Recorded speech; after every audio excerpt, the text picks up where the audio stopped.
여러분 안녕하십니까? 6월 둘째 주 DBS 주간 뉴스입니다. 윤석열 구청장이 한국 매니페스토 실천본부에서 실시한 공약 이행평가에서 2년 연속 최우수 등급을 받았습니다. 군은 6월 호국 보훈의 달을 맞아 순국 선열의 숭고한 정신을 기리는 뜻깊은 자리를 마련했습니다. 제기동 감초마을에 도서관, 카페, 복지시설 등을 갖춘 복합시설, 주민사랑방 조성 사업이 진행됩니다. 초등학생들이 시간과 장소의 구애 없이 도서 콘텐츠를 이용할 수 있는 영상미디어 전자도서관 구축 사업이 추진됩니다. 군은 코로나19 장기화로 인한 방역 부담을 줄이기 위해 노인복지시설에 지원금을 지급했습니다. 윤석열 구청장이 한국 매니페스토 실천본부에서 실시한 공약이행 정보공개 평가에서 최우수 등급을 받았습니다. 한국 매니페스토 실천본부는 전국 226개 지방자치단체, 시장, 군수, 구청장을 대상으로 공약 이행 완료, 2020년 목표 달성, 주민소통, 공약 일치도 등 5개 분야의 평가를 실시했습니다. 군은 민선 7기 중점 사업으로 경제와 교육, 복지, 성장, 문화, 환경, 생활안전도시 등 7개 분야 92개 공약 사업을 추진해왔습니다. 특히 교육경비 지원 확대, 어린이집 보육 환경 향상, 배봉산 숲속도서관 건립, 성숙한 반려동물 문화조성 사업 완료 등 내실 있는 공약사항 이행을 위해 노력해왔습니다. 윤석열 구청장은 코로나19 장기화로 힘든 시기지만 국민들과 적극적으로 소통하고 안전을 지키기 위해 노력한 결과 알찬 결실들을 맺을 수 있었다며 남은 임기 동안에도 최선을 다해 노력하겠다고 밝혔습니다. 군은 6월 호국 보훈의 달을 맞아 순국 선열의 숭고한 정신을 기리는 뜻깊은 자리를 마련했습니다. 지난 6월 4일 윤석열 동대문 구청장과 국가유공자 40여 명은 전농동 마을마당에 위치한 참전유공자 명비와 주변 환경을 정비했습니다. 이날 참석자들은 4,547명의 참전유공자의 성명과 공정 내용이 각인된 명비를 깨끗이 정비하며 호국 보훈의 정신을 고취하고 평화와 자유의 소중함을 되새겼습니다.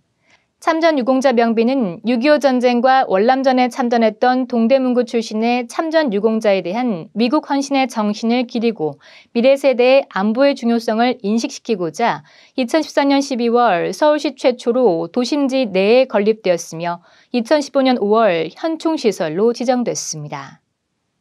제기동 감초마을에 도서관, 카페, 복지시설 등을 갖춘 복합시설, 주민사랑방이 조성됩니다. 동대문구가 제기동 감초마을 주민사랑방 조성사업 설계 공모에서 접수된 21개 작품 중 심사를 거쳐 우리 함께 가자를 최종 당선작으로 선정했습니다. 이번 당선작은 개방성이 좋고 보행과 차량 동선의 분리가 확실한 점, 공원을 건물 안으로 들여 외부와의 연계성을 확보함으로써 외부인들도 공원을 자연스럽게 이용 가능하도록 한 점 등이 높은 평가를 받았습니다. 제기동 감초마을 도시재생 뉴딜 사업 일환으로 추진된 이번 설계 공모는 제기동 133의 17번지에 총 사업비 84억 8,600만 원을 들여 지상 5층 규모로 공공도서관, 마을카페, 노인복지시설, 도시재생 현장지원센터, 다목적실을 갖춘 주민사랑방 조성 사업을 위해 진행됐습니다. 감초마을 주민사랑방은 2021년 말 조성공사를 시작해 2022년 6월 중 완공을 목표로 하고 있습니다. 초등학생들이 시간과 장소의 구애 없이 도서 콘텐츠를 이용할 수 있는 영상미디어 전자도서관 구축 사업이 추진됩니다. 매년 도서 구입을 위한 교육경비 보조금을 관내 초중고교에 지원해온 군은 코로나19 언택트 시대에 대응하고 스마트 교육 인프라 선진화를 위해 영상미디어 전자도서관 구축 지원 사업을 새롭게 도입했습니다. 군은 관내 21개 초등학교 중 희망학교의 신청을 받아 최종 10개 초등학교를 선정해 학교당 최대 2천만 원까지 총 1억 9,900만 원의 예산을 지원합니다. 영상미디어 전자도서관이 구축되면 학생들은 스마트 기기를 통해 언제 어디서나 플래시 동화, 챈트, 회화 등 다양한 콘텐츠를 자유롭게 선택해 학습할 수 있습니다. 군은 앞으로도 다양한 교육 지원 사업을 발굴해 학생들이 미래 인재로 성장할 수 있도록 최선을 다하겠다고 밝혔습니다. 군은 코로나19 장기화로 인한 방역 부담을 줄이기 위해 노인복지시설에 지원금을 지급했습니다. 군은 시설 운영의 안정화를 위해 동대문군의 노인복지시설 53개소에 민생대책지원금 3,950만 원을 지급했습니다. 관내 노인요양시설과 데이케어 센터는 각 100만 원, 노인요양 공동생활가정, 단기보호센터에는 50만 원의 지원금이 전달됐습니다.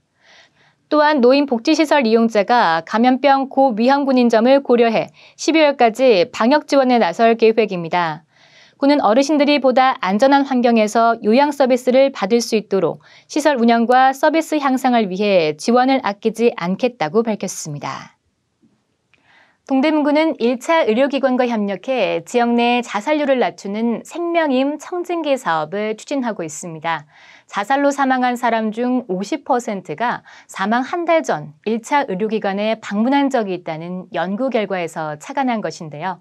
자살 고위험군을 발굴해 지역사회 정신건강 복지자원을 연계함으로써 국민의 생명과 안전을 지키는 생명임 청진기 사업, 올해 더욱 확대해 나갈 계획입니다. 이상으로 DBS 주간 뉴스를 마칩니다. 시청해주신 여러분 고맙습니다.